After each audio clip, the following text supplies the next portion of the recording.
Desde 1976 seguimos la visión innovadora de don Guillermo Macís en generar bienestar a través de relaciones profundas con los clientes y construir juntos su legado. Y así nace Mercado de Valores. Nuestra empresa perdura porque el cliente siempre ha sido nuestro centro. En Grupo Financiero Mercado de Valores somos una gran familia y no hemos hecho más que pensar en usted e innovar constantemente. Tras largos años de estar comprometidos, asesorando y gestionando sus inversiones, hoy queremos seguir acompañando su camino, siempre con nuestra visión y valores.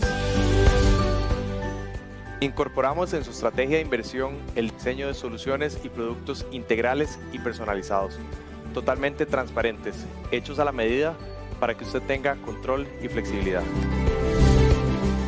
Por eso brindamos una visión patrimonial 360, enfocado a conocer a fondo sus objetivos vitales a través de nuestro modelo de asesoría, donde en un solo punto de contacto, apoyado por especialistas de amplia trayectoria, accede a inversiones locales e internacionales, asesorías en materia fiscal, contable, en protección patrimonial, gobernanza en empresa familiar y sucesión patrimonial. Nuestra historia se sigue escribiendo. Somos su aliado para que logre sus metas y se garantice la preservación de su patrimonio a través del tiempo de una manera ordenada y planificada. Somos conscientes del valor de la familia y hemos visto cómo gestionar de manera integral su patrimonio es un acto de amor para con sus seres queridos. Mercado de Valores, Visión Patrimonial 360, su gestor patrimonial de confianza.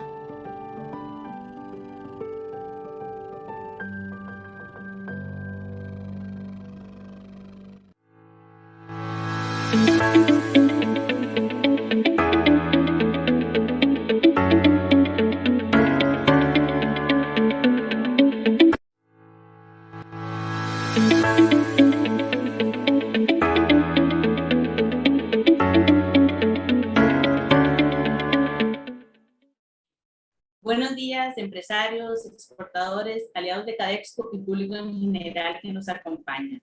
Reciban un cordial saludo desde mi persona, de la Junta Directiva y los agremiados de esta organización a este webinar, Implicaciones de la coyuntura económica actual sobre el sector exportador.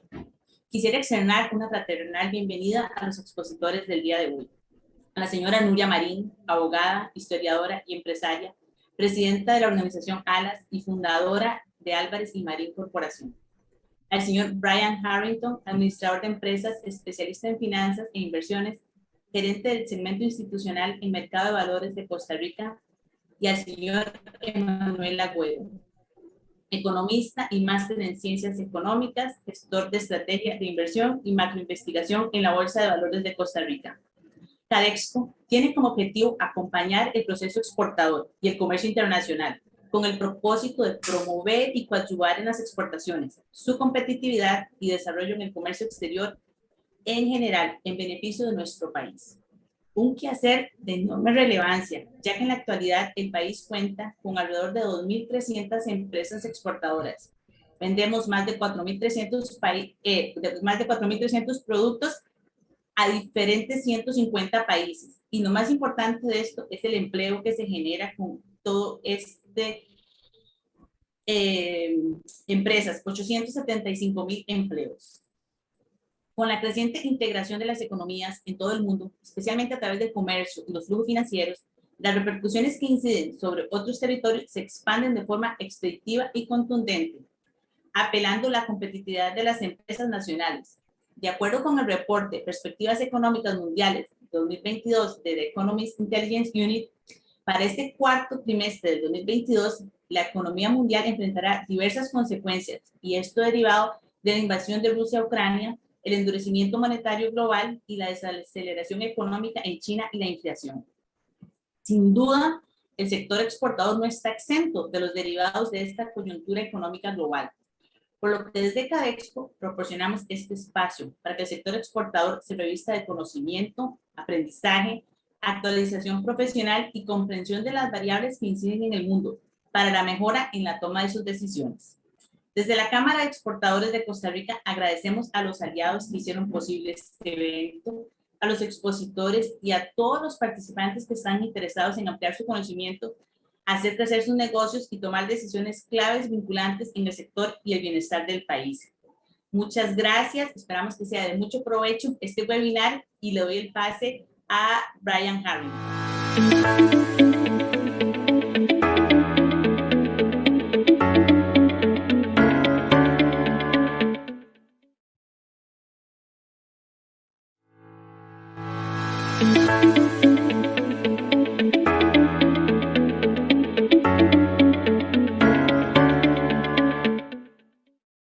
Buenos días, un gusto saludarlos. Mi nombre es Brian Harrington, gerente de segmento institucional en Mercado Valores. Para Mercado Valores es un honor trabajar de la mano con Cadexpo. Por medio de esta alianza nos ponemos a disposición del sector exportador. A lo largo de más de 46 años hemos acompañado a nuestros clientes en la consecución de sus metas mediante nuestro modelo de asesoría patrimonial. Como parte de nuestro modelo, ofrecemos acompañamiento a los negocios e instituciones, generando información de valor agregado para la toma de decisiones. Contamos con un equipo de líderes y profesionales comprometido, capaz y con amplia experiencia, el cual está a su servicio para asesorarle. La situación económica y geopolítica actual continúan siendo un reto alrededor del mundo. El impacto de la pandemia del COVID-19 se siente 3 años después de su inicio. Además nos enfrentamos a un contexto geopolítico complicado en el cual se cuestiona el posible inicio de un nuevo orden mundial. Por otro lado, ante los altos niveles de inflación, los diferentes bancos centrales han adoptado una política monetaria restrictiva, y vemos una desaceleración en la actividad económica, teniendo implicaciones sobre los diferentes sectores productivos. ¿Qué debo considerar como exportador para hacer frente a la realidad actual? ¿Cómo afecta a los exportadores el contexto político y económico? ¿Cómo van a evolucionar variables como el tipo de cambio, las tasas de interés? Esto quizás son algunas de las preguntas que pueden tener el día de hoy, y momentos como este es cuando se hace necesario mantener cercanía con expertos para obtener la mejor información para la toma de decisiones. Mercado Valores facilita este espacio el día de hoy con la empresaria y analista internacional doña Nuria Marín Raventós y Emanuel Agüero, gestor de inversiones de Mercado Valores. Desde su amplia experiencia, doña Nuria se enfocará en la coyuntura geopolítica y sus implicaciones, y Emanuel por su parte detallará todos los datos económicos relevantes que desde la gerencia de inversiones en Mercado Valores, donde vemos los temas de análisis y estrategia, venimos analizando. Sin más preámbulo, muchas gracias por acompañarnos el día de hoy. Y le paso la palabra a doña Nuria y a Manuel.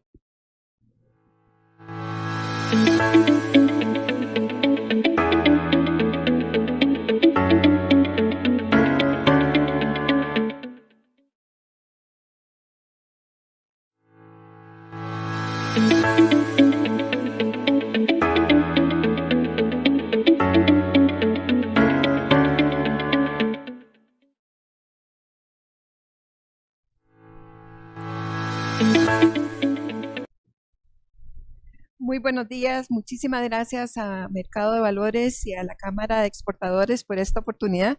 Creo que pocas veces la coyuntura geopolítica ha tenido tantas incidencias, no solamente en la economía global, sino también para la economía local y desde luego para nosotros los exportadores. En primer término, recordar de que estamos en un proceso de inicio de recuperación de la pandemia global, pero todavía no podemos decir que hemos salido.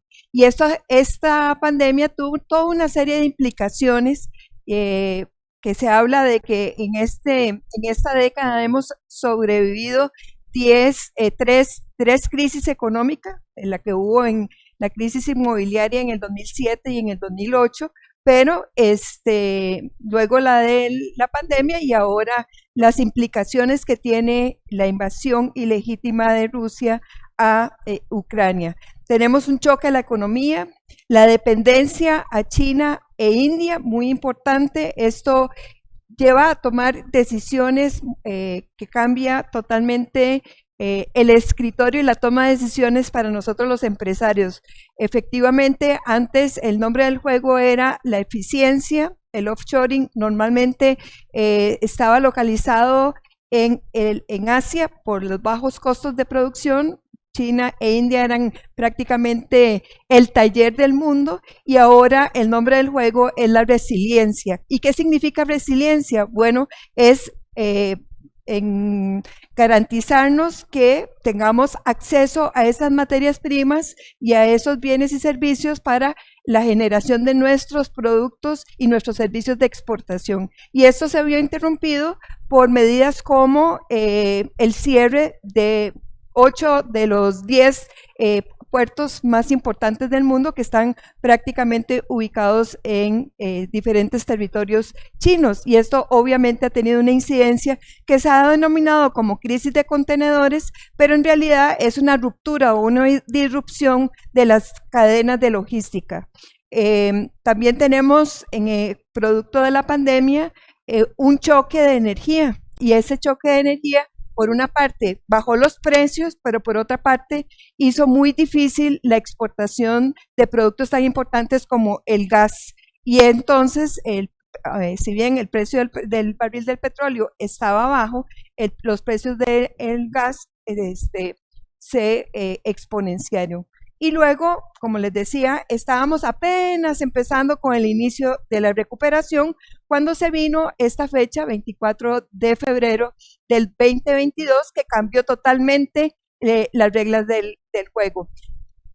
Cuando hablábamos de la posibilidad de este conflicto en Ucrania, se creía que iba a ser como muy rápido, pero hemos visto que ya tiene 6 meses.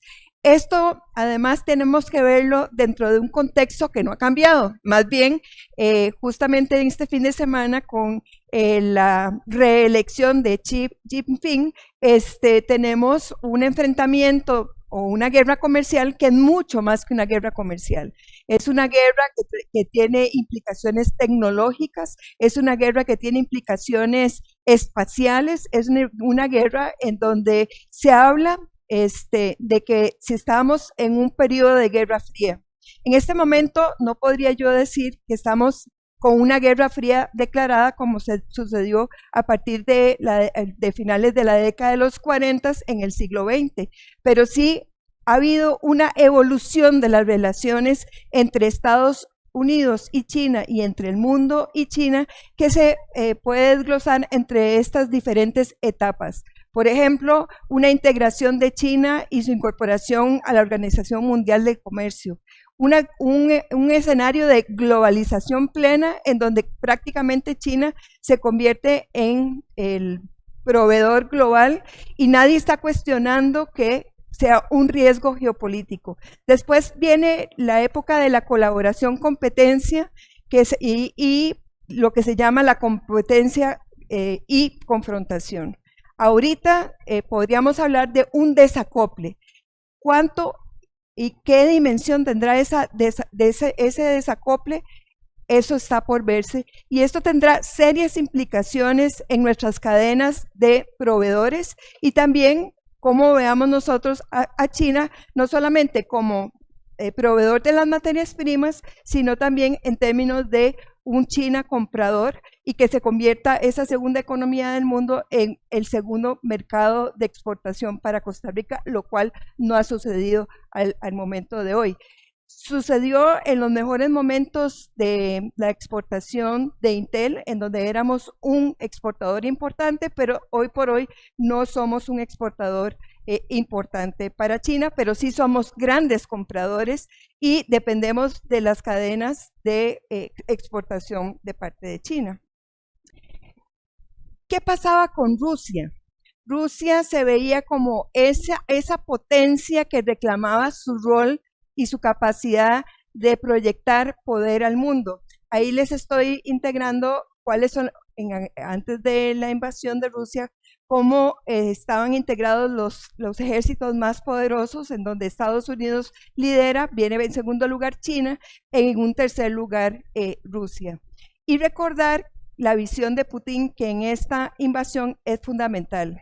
que es que la gran tragedia geopolítica del siglo XX es la escisión de la Unión Soviética. Y es dentro de ese modo de pensamiento que debemos de entender un poco, hoy no se trata de hablar de los porqués de la invasión a Rusia, sino las implicaciones geopolíticas, pero efectivamente, si hay algo que se ha demostrado es que ese tercer ejército más poderoso del mundo realmente ha mostrado grandes debilidades. En este momento, lo más peligroso es esa amenaza directa de parte de Putin, en donde él no descarta el uso de todos los recursos a su alcance, dando a entender la posibilidad del uso de armas nucleares. Los grandes expertos en seguridad internacional hablan de que probablemente en el peor de los escenarios serían uso de armas tácticas cuya impacto no sería tan grande, pero esto generaría una gran preocupación de que, siempre digo que las guerras uno sabe cómo comienzan, pero nunca sabe cómo terminan, y esto podría generar una escalada armamentista por una parte, y la otra es que pudiera haber algún error y el hecho de que algún tipo de armamento caiga en alguno de los miembros de la OTAN, se recurriría al artículo 5, que es el ataque a uno es el ataque a todos, y esto pues obviamente podría significar una escalada a nivel armamenticio. ¿Qué significa la invasión de Ucrania? Bueno, es muy importante entender que es el regreso de la guerra de Europa, y es la típica guerra clásica en donde un país toma la decisión de invadir a otro. Es ni más ni menos el conflicto armado más importante después de la Segunda Guerra Mundial, y obviamente esto genera gran preocupación. Es un conflicto que está limitado en el territorio de Ucrania, pero que tiene grandes consecuencias de carácter global. En términos de la capacidad nuclear, no podemos dejar de recordar lo que fue la crisis de 1962, que es el momento en donde el mundo ha estado más cercano a una confrontación nuclear entre potencias. Se habla, y yo firmemente creo que efectivamente estamos al inicio de un nuevo orden mundial que ha tomado tiempo, pero que tiene una serie de características, y quizá esto es lo más importante para la hora de toma de decisiones a nivel empresarial, porque de verdad que hay una gran cantidad de consecuencias de ese inicio de orden mundial. Por otra parte,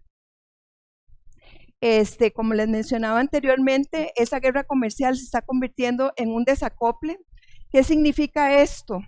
Que definitivamente lo que no ha sucedido hasta este momento, y todavía no es el momento de tomar estas decisiones, es que el alineamiento de Estados Unidos no significa hoy por hoy el que no podamos tener relaciones comerciales con China.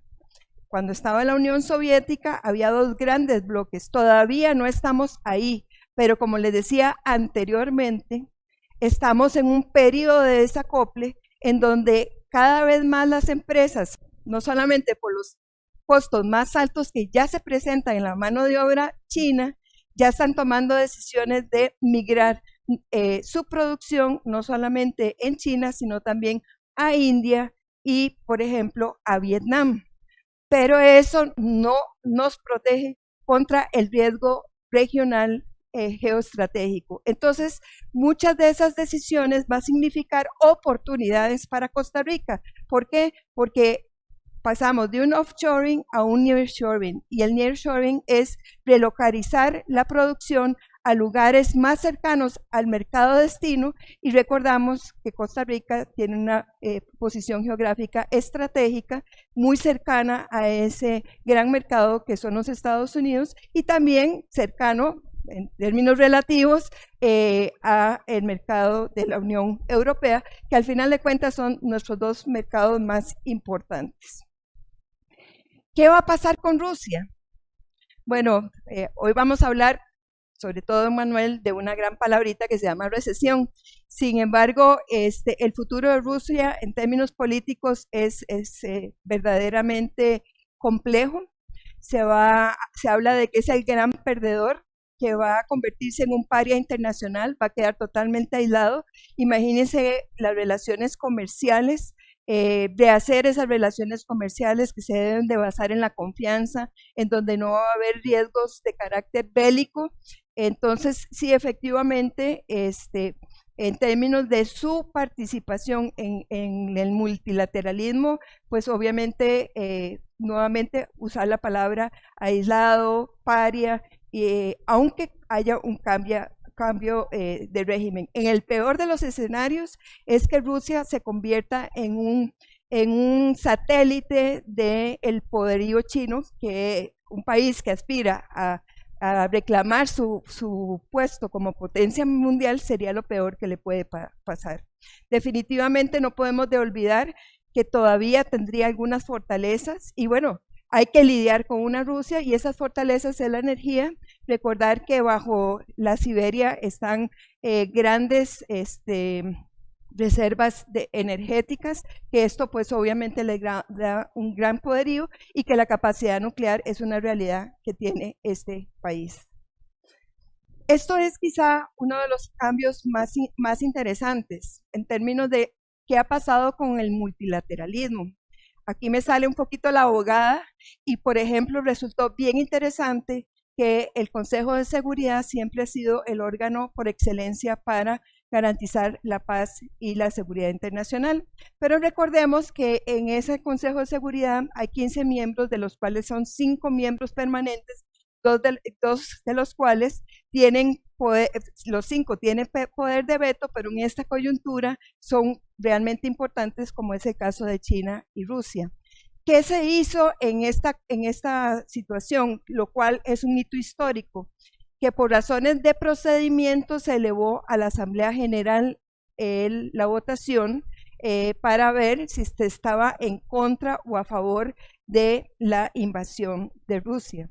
Y esto no ha sucedido solo en muy pocas ocasiones, brincándose ese poder de veto que tiene China y Rusia, que son importantes en esta coyuntura. ¿Qué pasó en esa votación? Porque esa votación dice mucho.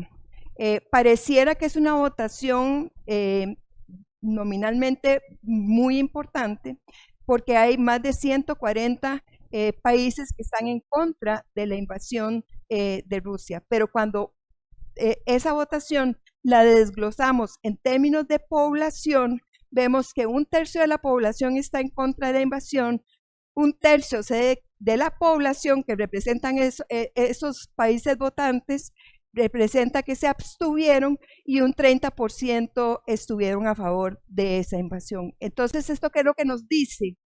Que si bien en la órbita de acción de los Estados Unidos y la Unión Europea estamos en contra de esa invasión, hay toda una gran cantidad de países y de ciudadanos del mundo a los que esta invasión les es irrelevante. Y esto pues tiene serias implicaciones.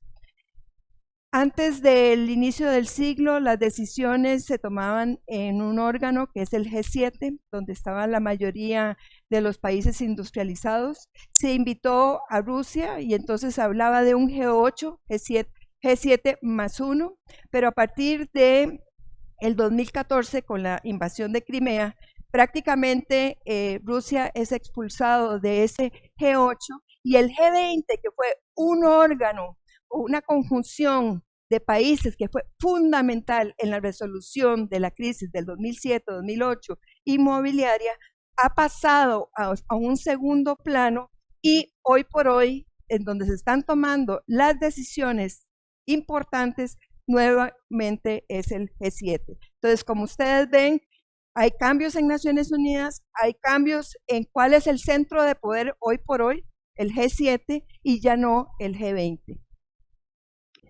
La alianza transatlántica, que durante la administración del presidente Trump realmente fue para los países de la Unión Europea bastante traumático, lo mismo que para aliados históricos como Japón y Corea del Sur, resulta que justamente a raíz de la invasión de Rusia se dan varios fenómenos muy interesantes. Lo primero es una apuesta que hizo Putin de que los países de la Unión Europea, sobre todo por el tema energético, se iban a mantener divididos. En la Unión Europea se ha mantenido una gran unión. Esa fue una excelente sorpresa. Y además hay toda una serie de rupturas de hitos históricos, como por ejemplo el caso de que Alemania rompió con su neutralidad nacida del final de la Segunda Guerra Mundial y ha estado dispuesta a exportar armamento, lo cual en otras épocas no estuvo de acuerdo. El segundo tema importante, y esto pues no es bien percibido por algunos que recuerdan la Segunda Guerra Mundial, es que Alemania acaba de prácticamente incrementar en un 1%, pasó de un 2 a un 3% la inversión en seguridad. Hitos históricos para nosotros los que estamos en el sector financiero. Suiza rompe por primera vez en la historia su secreto bancario, justamente para intervenir las cuentas corrientes que tienen que ver con el capital y las empresas rusas. Y luego, la sorpresa que también le salió el tiro por la culata a Putin es la ampliación de la OTAN. No solamente no logró reversar digamos, algunos intereses como el de Ucrania de incorporarse en la Unión Europea y la OTAN, sino que dos países que han estado neutrales, como es el caso de Finlandia y de Suecia, rápidamente tomaron la decisión de incorporarse a la OTAN. Esto es recordar la geografía. Finlandia tiene una frontera bastante extensa con Rusia, y esto pues es un golpe no solamente para la seguridad geográfica de Rusia, sino que manda una señal muy importante. Y lo otro es, en los próximos años veremos una discusión que se ha dado de forma reiterada y que ha sido un reclamo de los Estados Unidos hacia la Unión Europea, y es que van a tener que tener una mayor inversión en el tema de seguridad y una menor dependencia de la OTAN, que en este momento más bien se han estrechado los vínculos. En términos de la Unión Europea, Estados Unidos y OTAN, el gran ganador ha sido Estados Unidos y la OTAN. Mientras en la administración Merkel salieron muchos efectivos militares que estaban presentes en Europa, esto había sido un reclamo de la población. Hoy por hoy de 40.000 se subió a 100.000 efectivos militares de Estados Unidos en territorio de la Unión Europea, esto para fortalecer la OTAN de cara y para un efecto de hacer desistir a Rusia el querer ir más allá de Ucrania. Y desde luego el fortalecimiento y la ampliación de la OTAN, que después de la escisión de la Unión Soviética muchos se preguntaban si la OTAN tenía futuro, porque era una organización de seguridad creada para confrontar y como hacer desistir a Rusia en sus intenciones. Y hoy por hoy se ha demostrado, y bueno, se ha demostrado también en los 90s con fuerzas de paz en otros conflictos internacionales más allá de territorio de la Unión Europea, que la OTAN es una organización muy vigente y que tendrá cada vez más peso en las relaciones. Otros temas importantes, hay que ponerle mucha atención a dos temas, dos alianzas inesperadas o que se han afianzado. La que no era tan inesperada es Irán, en el sentido de que ha habido vinculaciones importantes como proveedor de artículos militares a Rusia, y la gran sorpresa es India. India no solamente se abstuvo en la votación de Naciones Unidas, sino que se ha convertido en ese mercado alternativo a la energía que ahora Rusia no está vendiendo a la Unión Europea y que está recibiendo con precios más baratos. No es China, es más bien India, y eso es una llamada de atención y una oportunidad para Costa Rica. ¿Qué estaba pasando en Estados Unidos en este contexto? Bueno, antes de Ucrania, en todos los temas, una gran polarización política. un Estados Unidos prácticamente dividido en dos visiones, una definición de los estadounidenses en función de su participación política. Esto es uno de los fenómenos. Tuve la oportunidad de llevar un curso en Harvard sobre el papel de los medios de comunicación en el 2022 y justamente hablábamos de esa polarización y la incidencia que tuvo en el 2016 en las elecciones, pero sobre todo en la toma del Capitolio el 6 de enero y cómo las personas se definen a sí mismos por su participación política y no ven más allá de esto. Eso es algo bien grave porque históricamente a nivel político los grandes acuerdos se habían dado por los republicanos y por los demócratas moderados y ahora ese centro se ha perdido. Pero curiosamente en el tema de Ucrania es el retorno al bipartidismo y ha habido una línea muy cerrada en favor de el apoyo de los Estados Unidos en términos de material económico y en términos de proveeduría de arsenal militar. Sin embargo, no podemos dejar de olvidar que este es un año electoral. Esto significa que hay un recambio del 30% del Senado y del 100% de la Cámara de Representantes y la gran incógnita es si los demócratas perderán el control de ambas cámaras o de una de las dos cámaras. Recordar que el Senado hoy por hoy está 50-50 y el voto de doble empate lo da la vicepresidenta de los Estados Unidos, Kamala Harris, y esa débil mayoría se podría perder. Lo mismo se habla o se especula en la Cámara de Representantes, pero si hay algo que he aprendido en política es que una semana es muy largo y estamos hablando de varios meses de aquí a noviembre.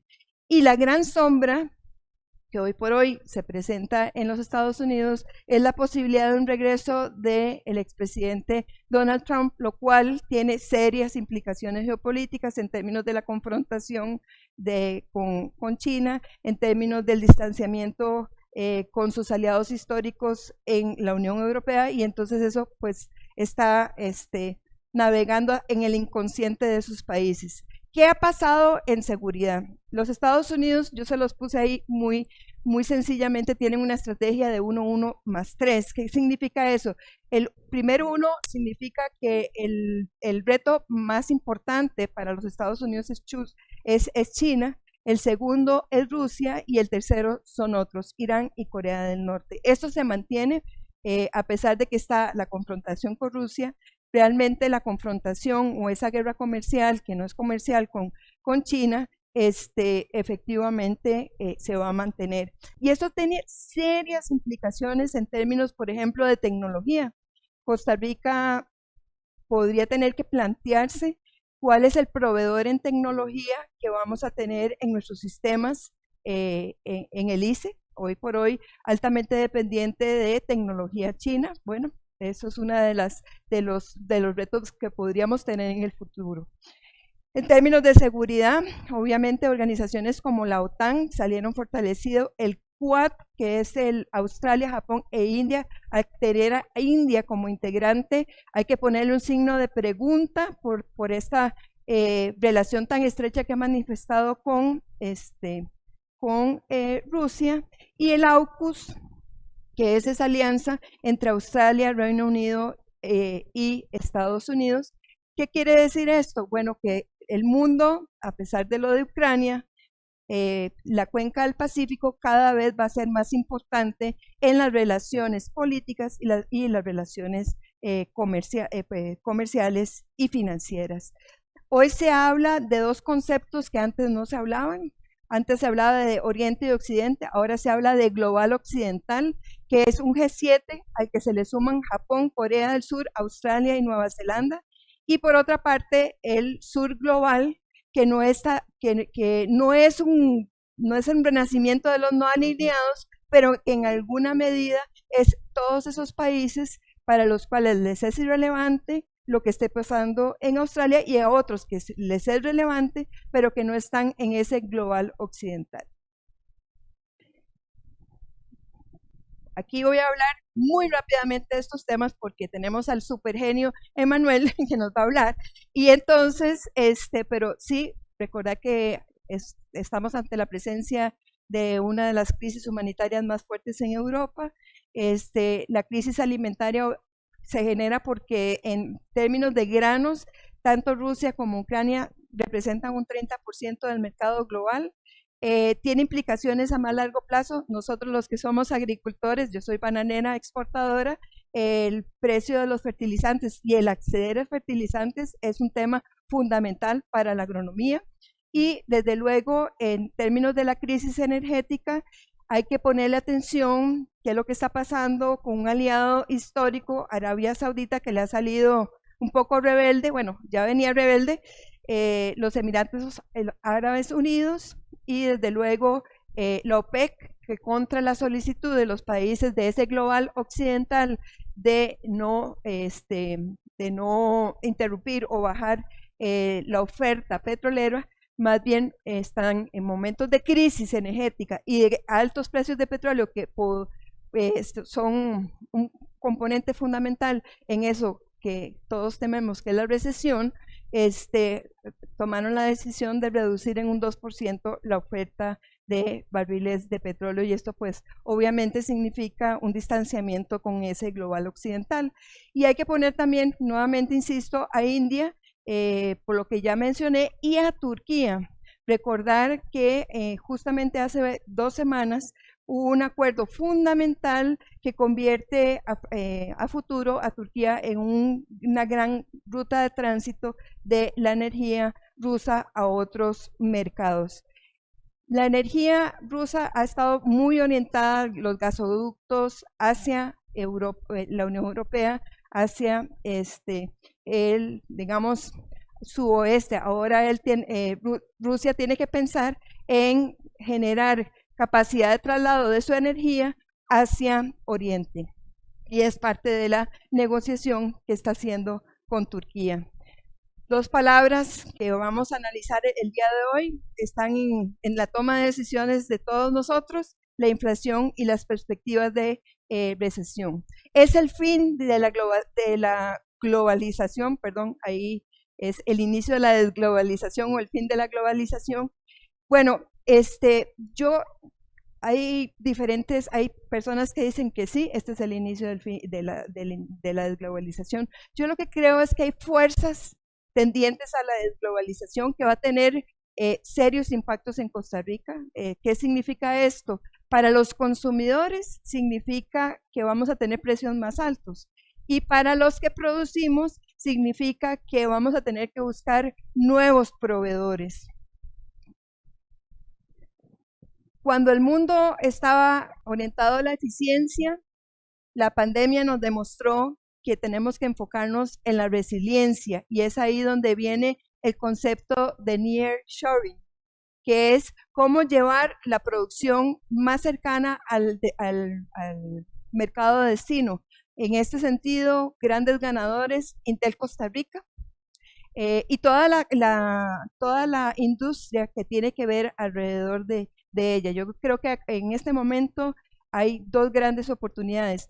Y hay un término, mi columna del próximo domingo es justamente sobre esto, que es el friendshoring, que es un término acuñado por ni más ni menos Janet Yellen, quien fue presidenta de la FED, pero que hoy por hoy es la secretaria del Tesoro, en su gira a Asia, en donde ya se dieron cuenta de que no es nearshoring por nearshoring, sino es vamos a llevar la producción a países que sean afines a nuestros valores, que no representen riesgo geopolítico, que representen una comunidad de valores democráticos, de estabilidad política, de seguridad jurídica, y en ese sentido Costa Rica es ganadora.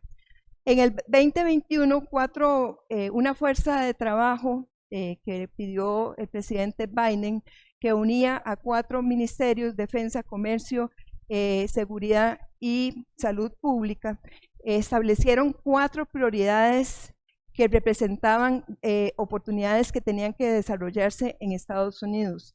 2 de ellas son muy importantes para Costa Rica, que es la industria de los semiconductores, donde tenemos una presencia de Intel ya aquí en Costa Rica, y la otra es los productos farmacéuticos, gracias a que tenemos una gran industria o un hub en términos de implementos médicos. Entonces, el nearshoring nos daba oportunidades, pero el friendshoring todavía, y este estudio de priorizaciones de los Estados Unidos en esos en 2 de los 4 temas, y les digo que los otros 2 son baterías de alta capacidad, claro, problema de energía, cómo podemos guardar esa energía en baterías, el que descubra esto va a ser el próximo billonario del mundo, y la otra es que no somos tan ricos en ellos y nosotros no tenemos minería, es garantizarse materiales, ciertos materiales que son fundamentales para la producción.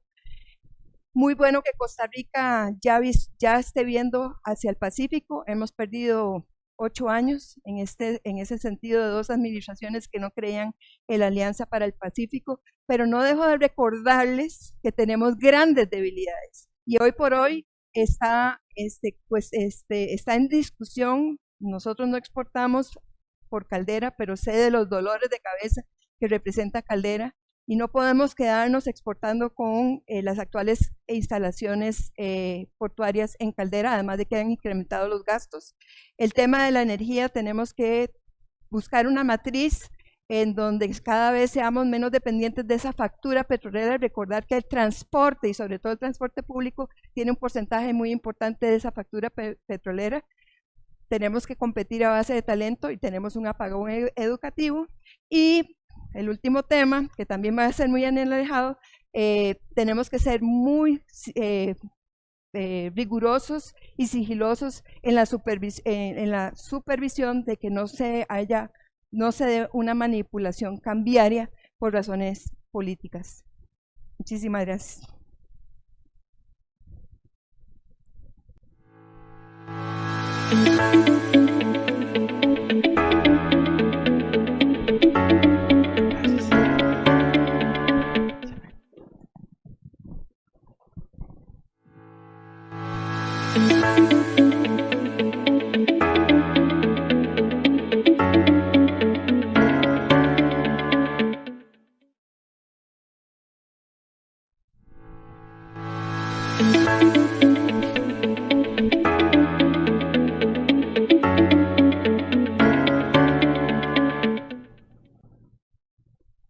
Muy buenos días, es un placer para mí estar con ustedes hoy acá para presentarles el entorno económico y además de compartir este panel con doña Nuria Marín, es un placer. Y bueno, de hecho me voy a permitir de sustraer algunas conclusiones que ella hace para compaginarlas con el entorno económico internacional y local, porque precisamente este 2022 ha estado lleno de acontecimientos muy ligados con el tema de inflación y también con los aspectos geopolíticos. De hecho, arrancamos el 2022 con la famosa crisis de contenedores, que formalmente se le conoce como el problema de las cadenas de suministro. Esto se agrava aún más cuando se da la invasión de Rusia a Ucrania, porque causó que los costos de las empresas aumentaran de forma considerable y, evidentemente, en mayores presiones de inflación. Uno de los primeros efectos que se notó en los mercados financieros internacionales fue precisamente que el S&P tuvo una caída de un 5%. Y posteriormente, específicamente en el segundo trimestre, empezamos a notar los efectos secundarios de esa invasión o ese problema geopolítico.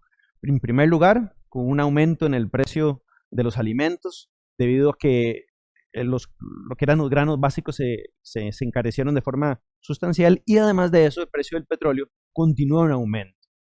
Esto reforzó aún más las presiones de inflación durante el segundo trimestre. Pero quizás uno de los elementos más importantes en ese periodo fue el cambio de postura de la política monetaria de los bancos centrales, porque pasaron de un aumento paulatino en tasas de interés a un aumento mucho más agresivo en tasas de interés.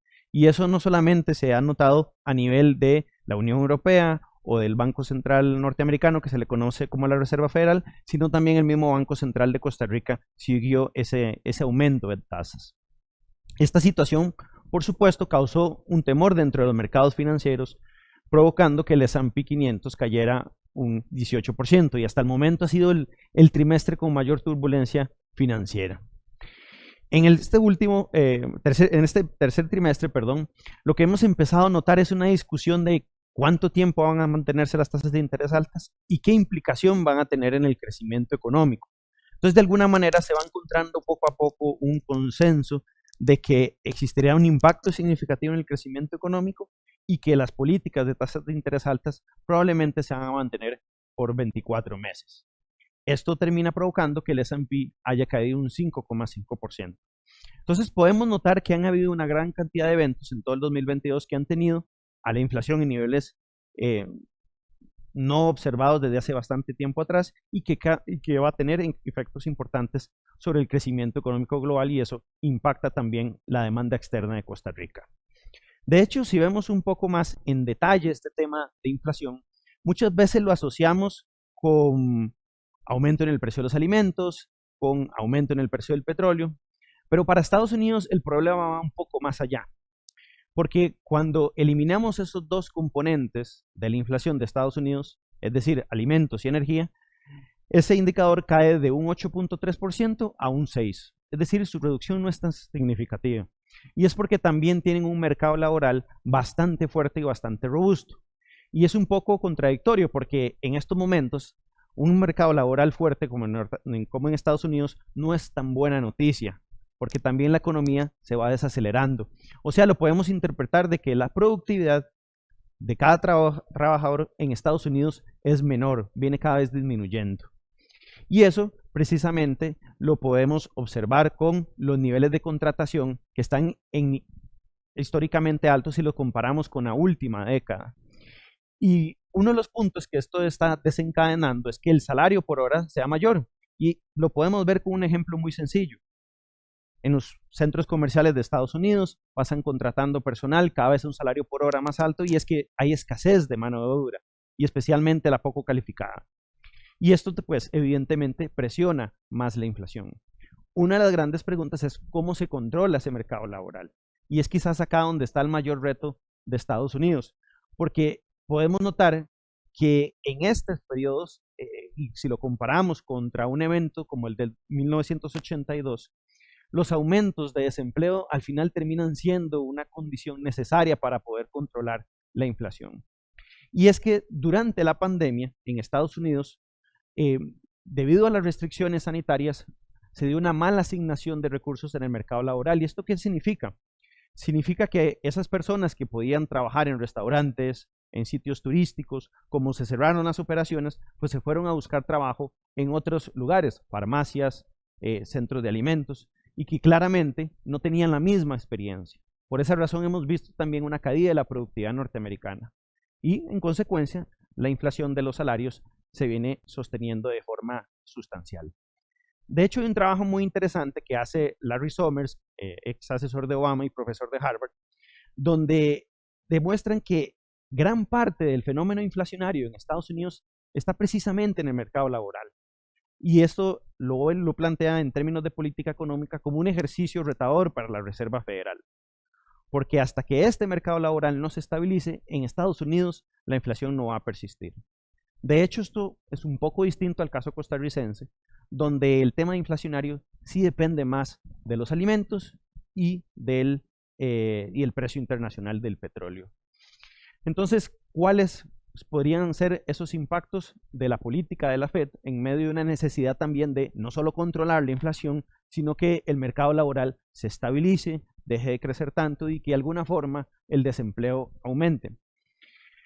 Una de las implicaciones que vamos a estar viendo entonces es que las tasas de interés se van a mantener altas. Eso es una conclusión importante que hace la Reserva Federal, que comúnmente es el Banco Central de Estados Unidos, donde esas tasas se van a mantener en niveles por encima del 4%. ¿Qué significa un 4 en términos de evidencia histórica? Pues que son niveles que no observamos desde hace más de 10 años. Y ese aumento ha sido bastante agresivo desde lo que va desde inicio de año. Y es que precisamente el mercado laboral cada vez muestra signos donde viene cada vez más fuerte y genera más presiones sobre los salarios. Claramente esta política de la Fed en necesidad de controlar los precios tiene una implicación, y es que el crecimiento económico de Estados Unidos va a ser menor de lo que se estimaba a inicio de año. En primer lugar, se espera que para este año tenga un crecimiento de 0,2% la economía norteamericana, y para el otro año poco más de un 1%. Ahora bien, esto es la proyección de la Reserva Federal. Y como sabemos, un banco central, y al igual que los organismos multilaterales, como el Fondo Monetario Internacional, siempre son moderados con sus proyecciones y buscan siempre mantenerse sin grandes extremos, ni muy alto ni muy bajo. Y esto lo menciono porque cada vez se va notando esas posibilidades de una recesión en la economía norteamericana. Un primer factor de eso es el consumo de bienes duraderos, entiéndase eso, electrodomésticos, automóviles, las casas, y es que en gran parte estos se financian a través de crédito, y las tasas de interés precisamente vienen aumentando considerablemente. Por ejemplo, la tasa de interés de hipotecas en Estados Unidos ha pasado de niveles de un 3-4% a niveles de 7%, y eso en términos de cuota para un hogar es prácticamente que se le duplica ese pago que hace mensualmente. De hecho, si vemos un poco lo que estiman distintas casas internacionales, es la probabilidad de recesión que ha venido aumentando mes a mes. En primer lugar, tenemos el caso de un modelo de probabilidad de recesión que hace una firma internacional, Capital Economics, y que estos se asemejan a los niveles observados en el 2009 y en el 2020, ¿verdad? Ojo que hablo de probabilidad, no de nivel de impacto. Lo mismo el caso de Bloomberg, firma internacional importante y medio también de comunicación con bastante prestigio, donde cada vez también esa probabilidad de recesión viene aumentando mes a mes. Y es que de alguna forma la política monetaria de la Reserva Federal, aunque no ha sido tan explícito en ese sentido el presidente cuando da sus conferencias de prensa, se sabe que va a tener un impacto relevante sobre el crecimiento económico, principalmente en el 2023. Ahora, ¿qué podemos esperar para Costa Rica en medio de ese contexto internacional? En primer lugar, debemos esperar de que, y eso desde nuestra perspectiva de mercado de valores, es que no debe ser una recesión de fuerte en magnitud, pero sí una recesión de larga duración. Y larga duración comparo contra un 2020, por ejemplo, y esto es porque las tasas de interés a nivel internacional se van a mantener altas, como lo vimos recientemente, por un periodo de al menos 24 meses, de al menos 2 años, para poder estabilizar los precios. Y bueno, si resumimos un poco todas estas implicaciones en la economía costarricense, podemos ver lo siguiente con nuestra última revisión de proyecciones.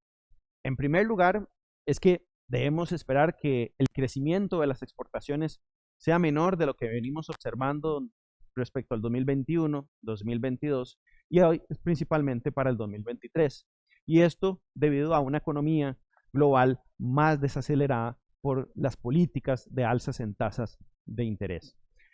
El otro tema importante es relacionado con la demanda interna costarricense, la forma en cómo gastan las empresas y la forma en cómo gasta el consumidor. Porque la inflación no solamente se refleja en aumentos en tasas de interés, sino claramente también en una menor capacidad de consumo de los hogares, ¿verdad? Y eso ha sido muy característico en esta época de inflación, porque también ha estado muy concentrada en alimentos y en transporte. Y claramente esos son los rubros que más impactan a los hogares de ingresos más bajos. Entonces, en medio de un contexto donde el sector externo debería enfrentar un menor crecimiento observado en los años anteriores y donde los hogares también van a gastar menos por su menor capacidad de consumo, pues la economía costarricense debería también irse desacelerando. No estamos vislumbrando una recesión para la economía local y esto es así porque la magnitud del impacto de esa recesión a nivel global de darse, como vengo mencionando, no debería ser de una gran magnitud. Y eso pues también de alguna forma llevaría a que Costa Rica no entre en una recesión como tal. Otro tema importante ha sido la inflación y esto para el sector exportador claramente se asocia con temas de costos de materias primas o costos asociados también con el transporte. Y esto porque hemos visto un año 2022 donde la inflación en Costa Rica llegó a tocar su máximo en agosto de un 12% y luego vimos recientemente que disminuyó a un 10%. ¿Cuál es la diferencia de Costa Rica con Estados Unidos en temas de inflación? En primer lugar, como mencioné ahorita, Estados Unidos, si eliminamos alimentos y energía, la inflación pasa de un 8.5 a un 6%. Si hacemos lo mismo en Costa Rica, pasa de un 10% a un casi 3%. O sea, es una reducción importante, por lo que quiere decir de que las principales causas de aumentos en precio en Costa Rica provienen del contexto externo y no tanto del contexto local.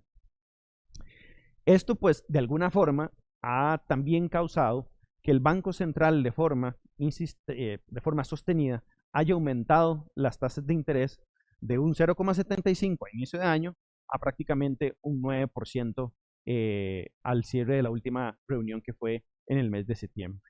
De hecho, nuestra perspectiva es que esa tasa de referencia del Banco Central se va a ubicar en un 9,5% al cierre de este año. Así que, si queremos ver hacia adelante cómo vemos el tema inflacionario, es que de alguna forma, en la medida que este precio del petróleo vaya perdiendo fuerza, como lo hemos visto en los últimos meses, producto de la expectativa de menor crecimiento, eso va a favorecer la inflación en Costa Rica. El otro componente, y es el que sí tiene un mayor reto, es el componente de alimentos, que está más asociado con elementos geopolíticos, como lo explica recientemente doña Nuria. Así que vamos a tener fuerzas de inflación donde algunos van a jalar hacia la baja y otros van a querer generar resistencia, como el componente de alimentos. A esto le debemos también asociar el tema del tipo de cambio, que si lo vemos en términos de 2022 ha tenido una apreciación, es decir, el tipo de cambio ha disminuido a lo largo del año, de un 6.44, 6.40, que fue el nivel de en diciembre, a un 6.28, 27 según la referencia, como hemos visto en los últimos días. Y eso claramente también ha generado algunas presiones a la baja en la inflación. Claramente no compensa lo que hemos visto en todo el año, el aumento en alimentos y en el componente de transportes. Como les venía comentando, entonces, esto se ha transformado en una política de alzas en tasas de interés. Y no solamente lo refleja la política monetaria del Banco Central, sino también la tasa básica pasiva, que es la tasa de referencia que se utiliza para el tema de créditos en colones y también de captaciones. Acá hay un elemento muy interesante de analizar la política monetaria del Banco Central y que de alguna forma podría uno categorizar como contradictoria hasta cierto nivel. En primer lugar, esto lo menciono por la naturaleza de la inflación, que ha estado más asociada con elementos externos. Entonces uno se puede plantear, bueno, ¿por qué el Banco Central aumenta tasas de interés si la economía apenas venía recuperándose y al final de cuentas no va a controlar con esas alzas un tema geopolítico en Rusia, Ucrania, ni tampoco va a controlar las alzas en el precio del petróleo? Y es que hay un tema que los bancos centrales han venido constantemente discutiendo, y eso fue uno de los temas en la reciente revisión de perspectivas del Fondo Monetario Internacional, y es la credibilidad de las instituciones monetarias. Y es que las expectativas de inflación, que es básicamente cómo ve el público que va a cerrar esta inflación, vienen aumentando de forma sostenida. Y los bancos centrales, aunque saben que no van a tener una reacción tan fuerte en la inflación, lo hacen aumentos porque tienen que mostrar que están haciendo algo al respecto, porque es su principal función. Ahora bien, estos aumentos han sido muy acelerados y aquí claramente el Banco Central va a tener un gran reto en los próximos meses, y es cómo logra bajar las tasas de interés en los próximos meses, de presentarse una desaceleración más pronunciada de lo esperado, producto de ese contexto internacional. Esto entonces claramente nos permite compaginar con otro tema muy relevante, y es el del tipo de cambio. Algo que hemos visto es un tipo de cambio más volátil de lo que veníamos observando durante los últimos años. Y es que llega a tocar su pico en niveles de casi los 700 colones, y que fue hace cerca de 2 meses, y a partir de ahí ha venido teniendo una reducción de forma muy, muy sostenida. Hay algunos elementos que podríamos mencionar que han permitido eso, como por ejemplo la aprobación de créditos externos, no solamente para el gobierno central, sino también para el Banco Central, como fue el crédito de la FLAR por $1.000 millones de dólares, pero también se han dado movimientos importantes en las operaciones del gobierno o el sector público no financiero. Y ahorita vamos a observar que ese es un elemento sumamente importante para entender la dinámica del tipo de cambio, la forma en cómo el sector público no financiero demanda dólares. Y aquí vamos a ver algunos determinantes que de igual forma son relevantes. En primer lugar, los saldos en ventanillas de los bancos, que básicamente es la diferencia de lo que tienen los bancos contra lo que le demanda los agentes, entiéndase eso, empresas y hogares. Si tenemos este gráfico en niveles positivos, significa que los bancos tienen excesos de dólares. Si están en niveles negativos, tenemos más bien bancos con déficit de dólares. Y como ustedes pueden observar, a lo largo de los últimos 2 años, el sistema bancario, o en general los intermediarios financieros, han tenido excesos de dólares en sus ventanillas, con excepción de 2 eventos en particular, y el más reciente en el mes de julio, donde el tipo de cambio sí llegó a tocar sus niveles máximos. Entonces podríamos observar que el tema de los saldos del sistema financiero no necesariamente es una presión para el tipo de cambio.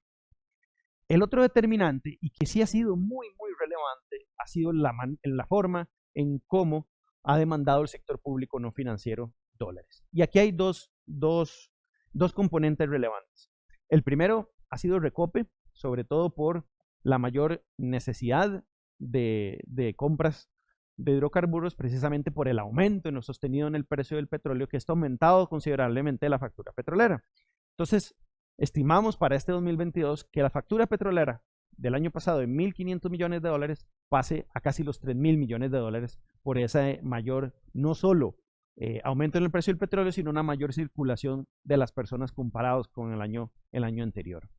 Y el otro elemento muy importante ha sido la forma de la gestión de los recursos del Ministerio de Hacienda, porque cada vez ha venido demandando más dólares. Y les voy a dar algunas cifras. En el 2020 y 2018, 2017, la demanda neta del gobierno central en dólares era de 1.500 millones de dólares. El año pasado fue de 3.000 millones de dólares y en solo el primer semestre de este año fue de 2.000 millones de dólares. Y esto se da precisamente porque al Ministerio de Hacienda no le han entrado los créditos que esperaba como organismos multilaterales y además de eso ha dejado de captar en dólares en el mercado local. Así que un actor importante en las fluctuaciones del tipo de cambio ha sido el Ministerio de Hacienda y de hecho en los últimos 2 meses ha dejado de demandar dólares. Y esto claramente pues se asocia un poco con el evento de la reducción del tipo de cambio. Otro punto relevante ha sido también la forma en cómo las operadoras de pensiones han dejado de comprar dólares para irse al mercado internacional. Claramente hemos visto aquí también aspectos políticos, y lo vimos el día de ayer con la comparecencia de la superintendente de pensiones en la Asamblea Legislativa, donde se le ha criticado a las operadoras de pensiones por los impactos en las rentabilidades de las carteras. Y esto ha detenido pues también de que ellas salgan más al mercado internacional y no hayan demandado tantos dólares como sí lo hizo durante todo el 2021 y parte del 2022. Así que hay que tener un foco muy importante puesto en cómo el Ministerio de Hacienda, en cómo también Recope manejan sus dólares, porque precisamente esto es un determinante fundamental a la baja y al alza.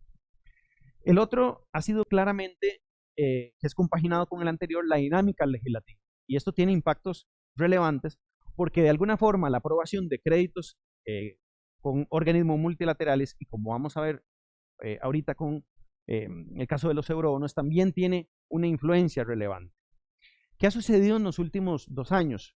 Y es que el Ministerio de Hacienda proyectaba que iba a tener para el año pasado, por ejemplo, créditos aprobados por 2.500 millones y apenas recibió 800 millones. En este año han esperado 1.900 millones de dólares y el número también ha sido inferior. Y esto claramente pues genera esa escasez de dólares en el Ministerio de Hacienda. Acá, por supuesto, la forma en cómo negocie el actual gobierno, si está en negociación con los diputados, también va a tener un impacto relevante sobre el tipo de cambio. Y otro determinante pues ha sido también el turismo. El turismo, como lo podemos ver, cayó sustancialmente durante la pandemia. Y evidentemente por la menor circulación de las personas, y ha tenido una recuperación muy paulatina, como lo observamos en el gráfico en la izquierda. Sin embargo, hay algo muy relevante, y es que aún no ha iniciado la temporada alta de este 2022 al cierre del año, ¿verdad? Que se empieza a partir de noviembre, y eso también genera una entrada de divisas importantes que puede generar cierta presión sobre el tipo de cambio.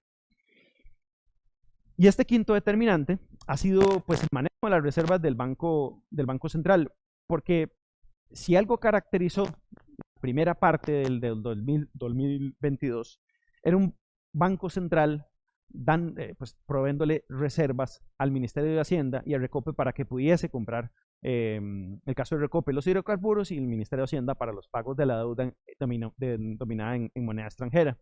Y esto claramente pues, ha generado de que el Banco Central de alguna forma haya perdido un peso importante durante sus reservas, que ha recuperado recientemente con el nuevo crédito de la FLAR por $1.000 millones.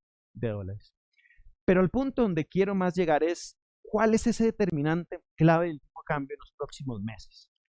Y la respuesta es muy sencilla y es simplemente los eurobonos. Estos van a jugar un rol muy fundamental en los próximos meses en el tipo de cambio, ya sea al alza o ya sea a la baja. Y acá vamos a presentarle algunos posibles escenarios y qué implicaciones tienen sobre el tipo de cambio. El primer escenario es, con una baja probabilidad de suceder, es que no se aprueben esos eurobonos. Sin embargo, como decía doña Nuria, una semana en política es mucho tiempo, y esto porque durante los últimos días hemos visto cómo un presidente de la República ha tenido confrontaciones con la Asamblea Legislativa y ha deteriorado las negociaciones políticas para la aprobación de los eurobonos. Así que este escenario empieza a aumentar marginalmente, pero aún con una baja probabilidad de suceder. ¿Qué sucede ante esta situación, ante una aprobación? De que el gobierno claramente se va a ver en la necesidad de captar recursos en el mercado local y luego trasladar los dólares para el pago de su servicio de la deuda. Esto, por supuesto, va a tener un impacto sobre el tipo de cambio que le va a permitir estar al alza. En un escenario como tal, veríamos un tipo de cambio por encima de los 650 colones. El otro escenario, que es un escenario con una moderada probabilidad de suceder, cada vez perdiendo más fuerza, o sea, cada vez se ve menos probable, y es que recibe una aprobación total de los eurobonos por $6.000 millones. Y esto, pues, de alguna forma, provoca que el gobierno central se vea o mejor dicho, que tenga la necesidad de reducir sus captaciones en el mercado local.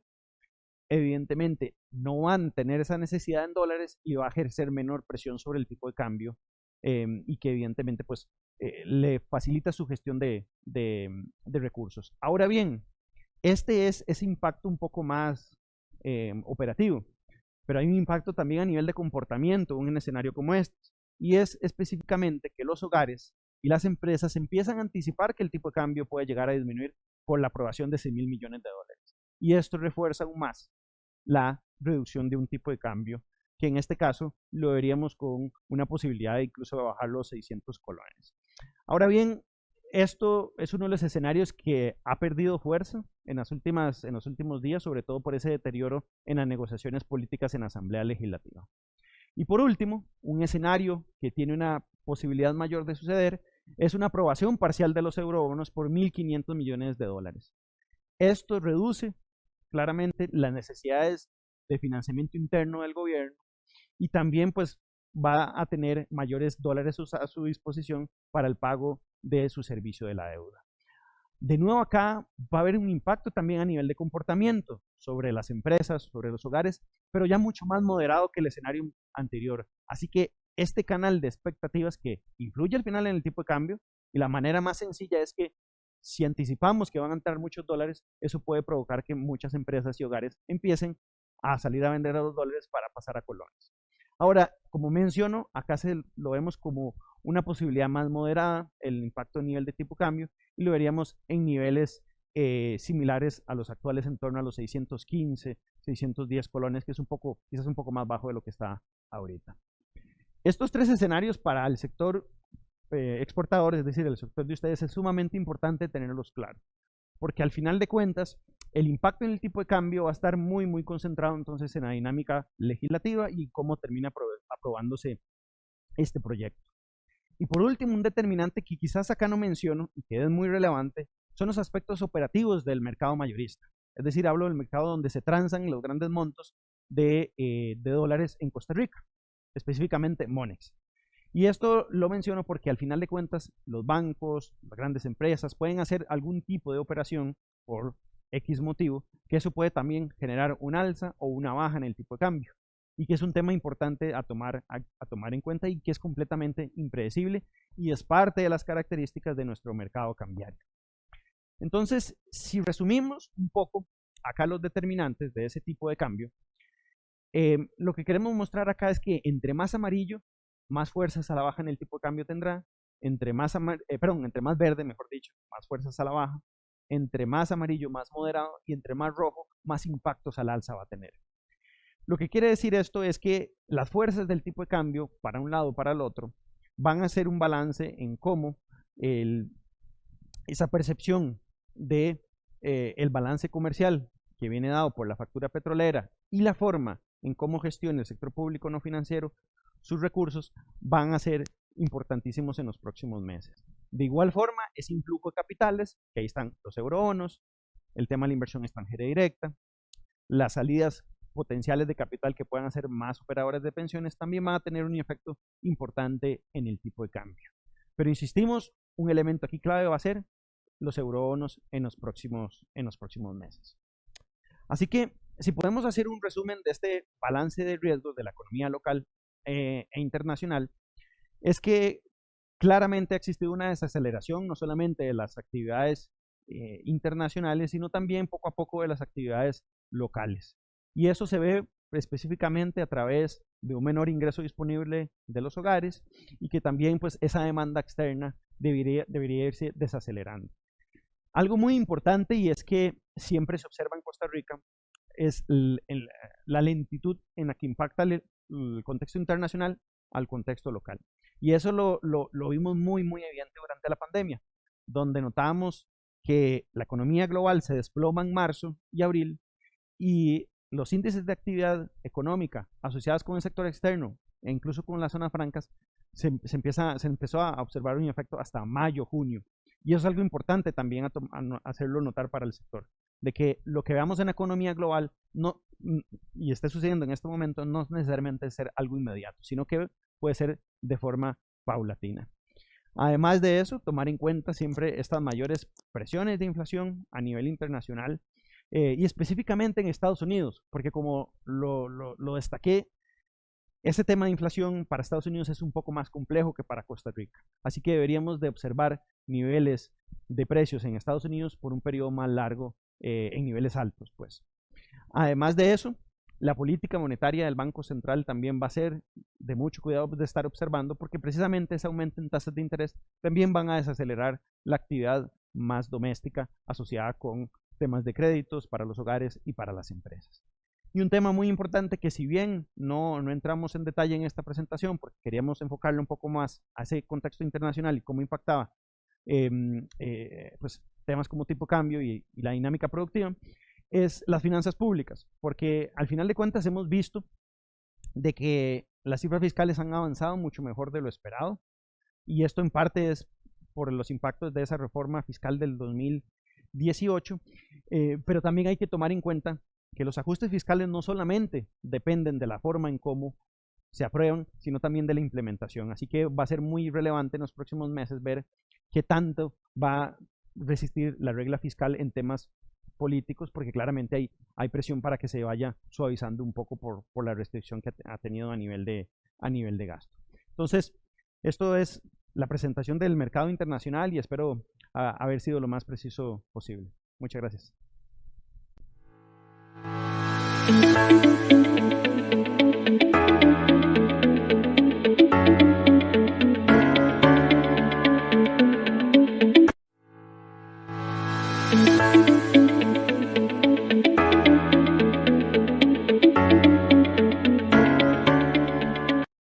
Muchas gracias, doña Nuria, muchas gracias, Emanuel, por esta presentación tan amplia, ¿verdad? Y yo creo que queda muy claro el impacto que estamos viendo a nivel geopolítico y cómo se traduce en la economía local. Ahorita vamos a pasar al espacio de preguntas. Los invitamos a seguir enviándonos sus consultas por medio de la herramienta. Mientras tanto, aquí voy leyendo algunas de las que nos han compartido. Doña Nuria, una pregunta. ¿Qué probabilidad ve usted o cree que es posible que el conflicto armado entre Rusia y Ucrania se extienda de alguna forma a Europa del Occidente? En esto no hay ningún indicio en esa línea, porque hay un interés producto de ese artículo 5 de la OTAN, de que no sobrepase las fronteras de Ucrania. Sería muy lamentable porque estaríamos hablando de un conflicto que involucraría a todos los miembros de la OTAN, ¿verdad? Ese artículo 5 lo que dice es un ataque a uno de nuestros miembros, es un ataque a la totalidad de los miembros restantes, y ahí sería una escalada militar que han tratado de evitar a toda costa. Perfecto. Ahora, usted en su presentación también nos mencionaba, ¿verdad?, este nuevo orden mundial, y es un tema del que probablemente podríamos discutir horas, ¿verdad? Hay mucho que analizar. Usted específicamente nos mencionaba el caso de India, ¿verdad? Que ha venido a cobrar mayor importancia, y ahí también nos decía, ¿verdad?, que era un foco importante para el sector exportador. Claro, porque nosotros somos competidores en tecnología, y esto podría significar que haya un interés de retorno de la tecnología al continente americano, y por qué no Costa Rica, por tener a un productor de semiconductores tan importante. Semiconductores para a la tica es chips, ¿verdad? Que detrás de todo lo que nosotros usamos hay chips, el carro, el iPhone, etcétera, etcétera, y había un faltante muy relevante. No lo mencioné en su momento, pero la posibilidad y el riesgo geopolítico que hoy por hoy presenta Taiwán. Taiwán es en los chips más avanzados, es el proveedor de un 80% de esos chips. Entonces, sí hay preocupación de relocalización de la producción de estos chips, que no es tan fácil relocalizar porque, digamos, en términos de producción, requiere miles de millones de dólares instalar una fábrica con las capacidades para la producción de estos semiconductores que son los de más avanzada. Pero bueno, es una oportunidad definitivamente. Y bueno, en materia farmacéutica, yo recuerdo que con la pandemia, tanto China, pero sobre todo India, el 90% de la proveeduría de materias primas, los KPIs, en materia de producción de medicinas, provenían de ambos países, pero muy concentrado en la India. Entonces, efectivamente ahí se presenta otro tipo de oportunidad. Perfecto, muchas gracias. Tenemos aquí también, bueno, vemos, ¿verdad?, noticias. Por ejemplo, hoy salió que las exportaciones habían crecido un 14%, pero por otro lado, también como usted nos explicaba, ¿verdad?, hay unos grandes ganadores. De estos temas geopolíticos que usted nos menciona en su presentación, ¿cuál es el de mayor relevancia para el sector exportador costarricense? Bueno, yo creo que los semiconductores ha sido el gran ganador. Técnicamente es un regreso de Intel, que ha sido muy bien aprovechado por una gran amiga, Ileana Rojas, gerenta y hoy vicepresidenta, porque no solamente se quedaron en la producción de chips de una generación, sino que realmente se ha puesto la innovación para una producción de chips mucho más sofisticados, y yo creo que esa es la apuesta. Y nuevamente Estados Unidos en esa relocalización está invirtiendo muy fuertemente en el retorno a territorio de Estados Unidos, pero eso significa, como lo decía Emmanuel, altos costos en términos de mano de obra. Entonces, el poder tener el mejor de los mundos, que es capacidad instalada en un país con menores costos de mano de obra, como sería Costa Rica, pues eso sería pues muy positivo. ¿Y por qué no poner a un CINDE a que traiga a TSA, que es la empresa taiwanesa que les estaba mencionando, que si tiene, y esa dupla que podríamos tener sería bien interesante? Entonces, realmente veo grandes oportunidades. Perfecto, muchas gracias. Ahora, en la parte económica, Manuel, que igual de estos temas que mencionaste en la presentación, ¿cuál sería el más relevante para el sector exportador? ¿Tipo de cambio, tasas de interés? Me parece que el tema del tipo de cambio va a ser muy importante, porque sí está condicionado a un evento que puede moverlo o muy a la baja o muy al alza, como es el tema de los eurobonos. Y eso claramente pues impacta la dinámica del sector exportador, ya sea al alza o la baja. Sin embargo, no se puede dejar de lado el tema del crecimiento económico global. Y eso es un tema que inevitablemente va a llegar a impactar al sector, a la demanda externa costarricense. Y eso claramente se ve por las tasas de interés a nivel internacional, que de alguna forma va a estar viéndose los efectos, sobre todo con un consumidor que va a estar gastando menos, va a estar necesitando menos el financiamiento y pues claramente Costa Rica se ve por ese lado impactado. Sin embargo, también pueden haber grandes ganadores, como mencionaba doña Nuria, el tema asociado con las empresas encadenadas con zonas francas, también son victoriosos precisamente por ese mayor influjo de capitales que puede darse en el país. Así que van a haber algunos sectores beneficiados, otros impactados, pero claramente pues el contexto de tipo de cambio y el tema de menor crecimiento global va a jugar un rol fundamental. Ahora, doña Nuria también nos mencionaba en su presentación, ¿verdad? El reto que tenemos a nivel país en cuanto a infraestructura de transporte y cómo eso, ¿verdad? Se traduce en un impacto de la factura petrolera que se traduce en el tipo de cambio.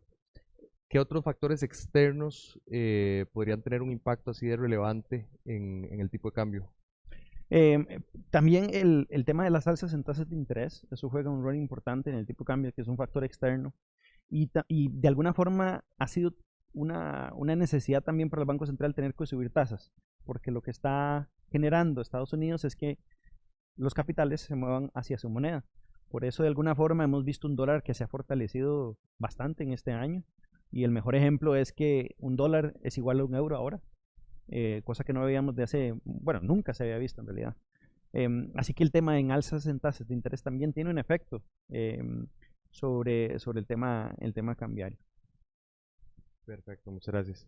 Un tema a larguísimo plazo, pero es interesante, eso es para nosotros los que nos encanta el tema de la política internacional, pero es entender que las reacciones y sanciones que fueron pioneras en esta oportunidad, digamos, de ese oeste global a Rusia, tendrán en el largo plazo una serie de reacciones, no de Rusia, sino de China. China está poniendo mucha atención en términos de todas esas reacciones, en términos de las sanciones.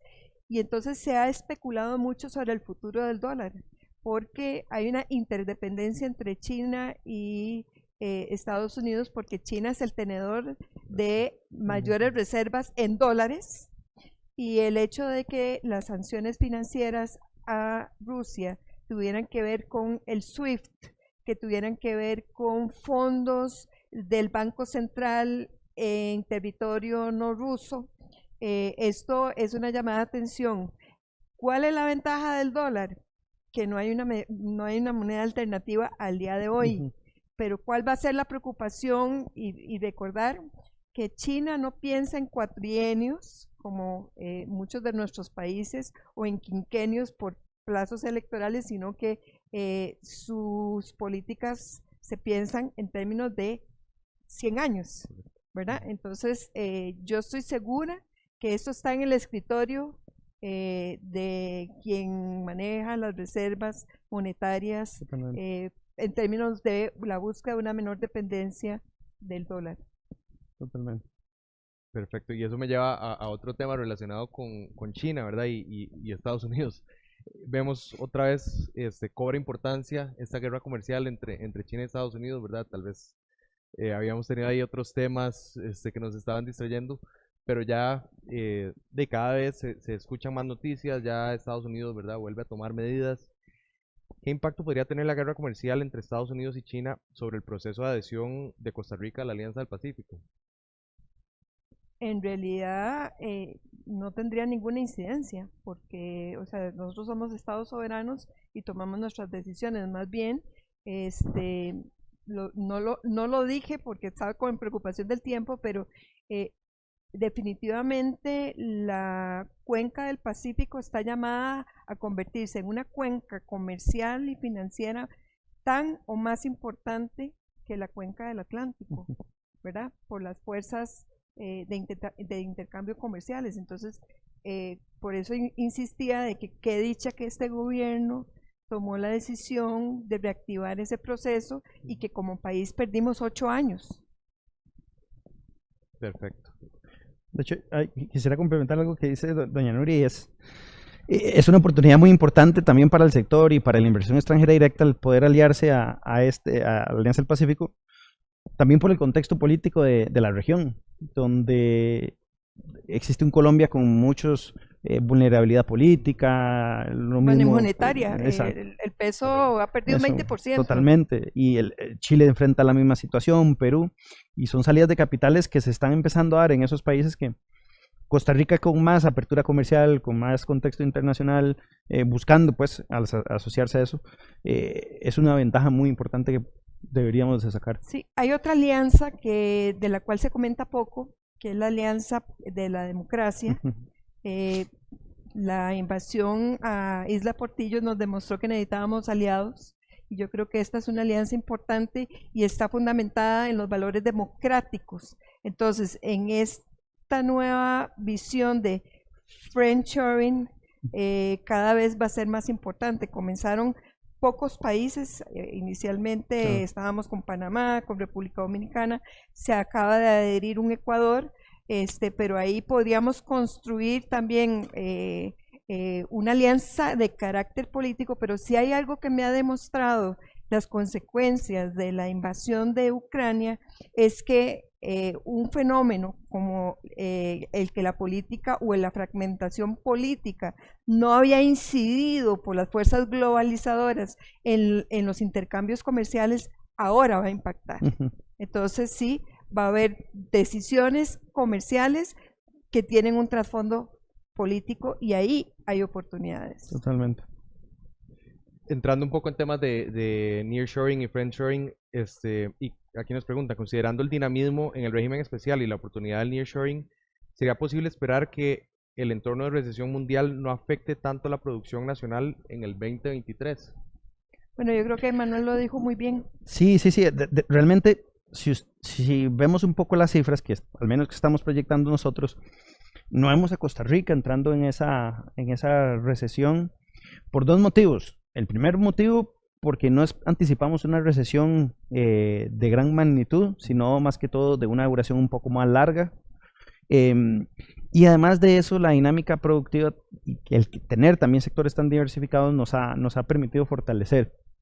Otro punto relevante ha sido la inversión extranjera directa, que ha sido cada vez más fuerte después de la pandemia, y también todo este contexto político de la región adverso, y que Costa Rica todavía esté con una democracia bastante sana, estable, pues de alguna forma también ha beneficiado la entrada de capitales. Así que de alguna forma no vemos un escenario de una recesión para Costa Rica, pero sí un crecimiento más bajo, más moderado de lo que observamos, por ejemplo, en 2021 y lo que estamos viendo en la primera parte del 2022. Me voy a meter un poquito en política, pero en política nacional, que no es para lo que me invitaron, pero yo creo que el gobierno, digamos, tengo fe en Procomer, tengo fe en CINDE, entonces, y en la atracción de zonas francas hay un esfuerzo por hacer cadenas de valor de la producción local a esto. Entonces ahí yo veo grandes aciertos. No veo grandes aciertos en las decisiones que se están tomando en transporte. Se está proponiendo incrementar el número de años de la flotilla de transporte público, que es el gran contaminante y requiriente del transporte, para 5 años. Dichosamente el gobierno lo baja a 2, pero eso es pequeño para lo que deberíamos estar haciendo en términos de la búsqueda de una flotilla eléctrica. Nosotros tenemos una matriz eléctrica, ya no tendríamos que pagar factura petrolera, y esa sería una gran medida política de corto, mediano y largo plazo, no solamente en términos de cambio climático, sino en términos macroeconómicos. El tema de la discusión sobre la renovación al operador del puerto de Caldera. Este es un tema fundamental. Se está hablando de postergar en 5 años, mientras se hace digamos, la licitación internacional al puerto de Caldera, un puerto que está demostrado es altamente ineficiente, es altamente costoso y estaríamos condenados a 5 años más. Entonces, por un lado, abrimos oportunidades, pero nuestra puerta de salida tiene grandes problemas. Entonces, volver a los temas de competitividad, y yo creo que el gobierno sí debería poner esos ojos ahí. En términos de eurobonos, mi percepción es que no van a aprobarse los 6.000 millones, se va a aprobar en el mejor de los escenarios los 1.500 millones. Perfecto. Y aquí ya tocamos un poco este tema, ¿verdad? De otros países de la región y también de los retos que nos estamos enfrentando, que usted acaba de mencionar. ¿Qué mercados son competencia directa para Costa Rica como destino de las empresas que están migrando? ¿Qué países son competidores en términos de? En competencia directa para Costa Rica como destinos de las empresas que están migrando. Bueno, por eso es que yo creo que uno de los aciertos que ha hecho CINDE es la creación de hubs, ¿verdad? Y creo que nuestro próximo hubs debe de dedicarse a la energía también. En términos de, ahí veo grandes oportunidades por esa economía.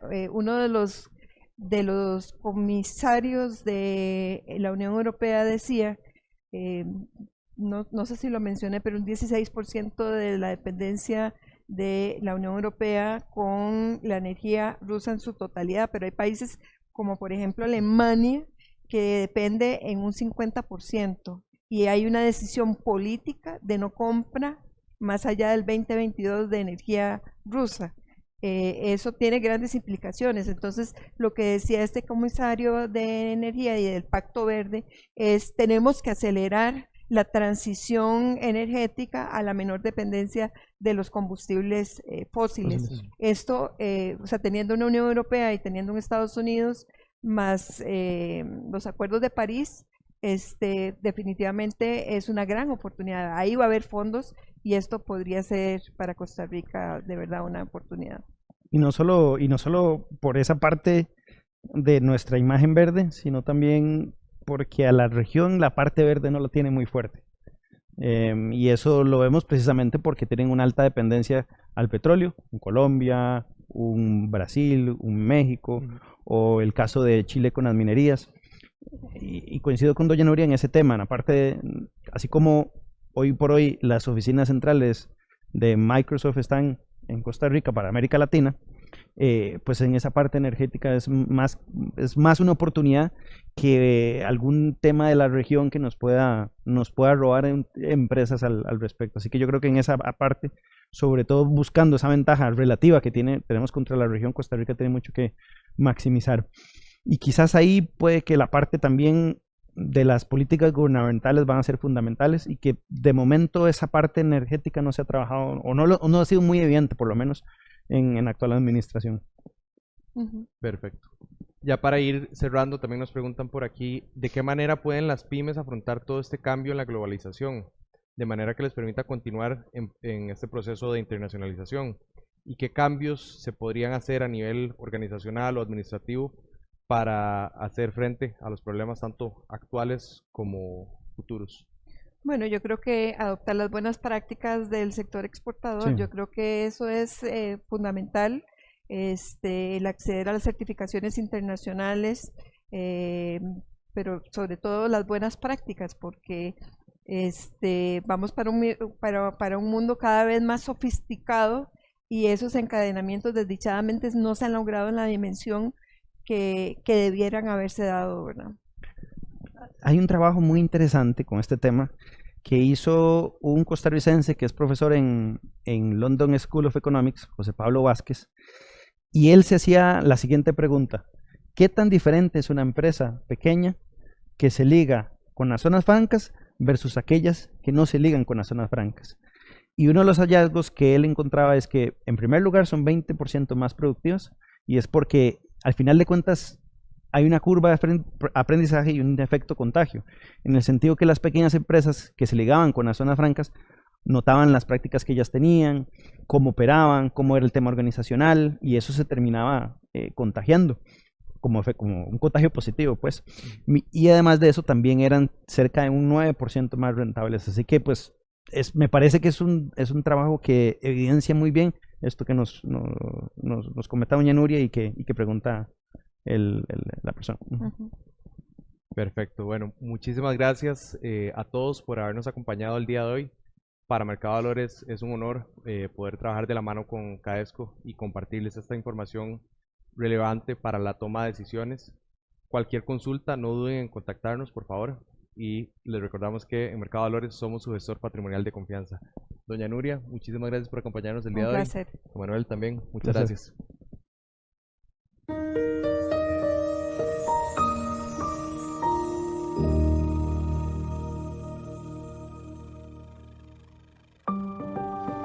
Desde 1976 seguimos la visión innovadora de don Guillermo Macís en generar bienestar a través de relaciones profundas con los clientes y construir juntos su legado. Y así nace Mercado de Valores. Nuestra empresa perdura porque el cliente siempre ha sido nuestro centro. En Grupo Financiero Mercado de Valores somos una gran familia y no hemos hecho más que pensar en usted e innovar constantemente. Tras largos años de estar comprometidos, asesorando y gestionando sus inversiones, hoy queremos seguir acompañando su camino, siempre con nuestra visión y valores. Incorporamos en su estrategia de inversión el diseño de soluciones y productos integrales y personalizados, totalmente transparentes, hechos a la medida para que usted tenga control y flexibilidad.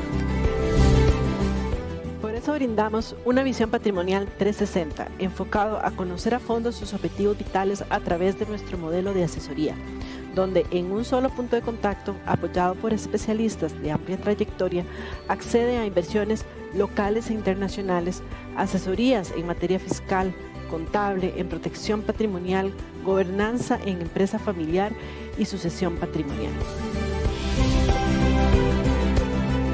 Nuestra historia se sigue escribiendo. Somos su aliado para que logre sus metas y se garantice la preservación de su patrimonio a través del tiempo de una manera ordenada y planificada.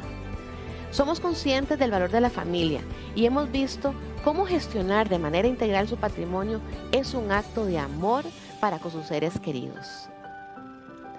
Mercado de Valores, Visión Patrimonial 360, su gestor patrimonial de confianza.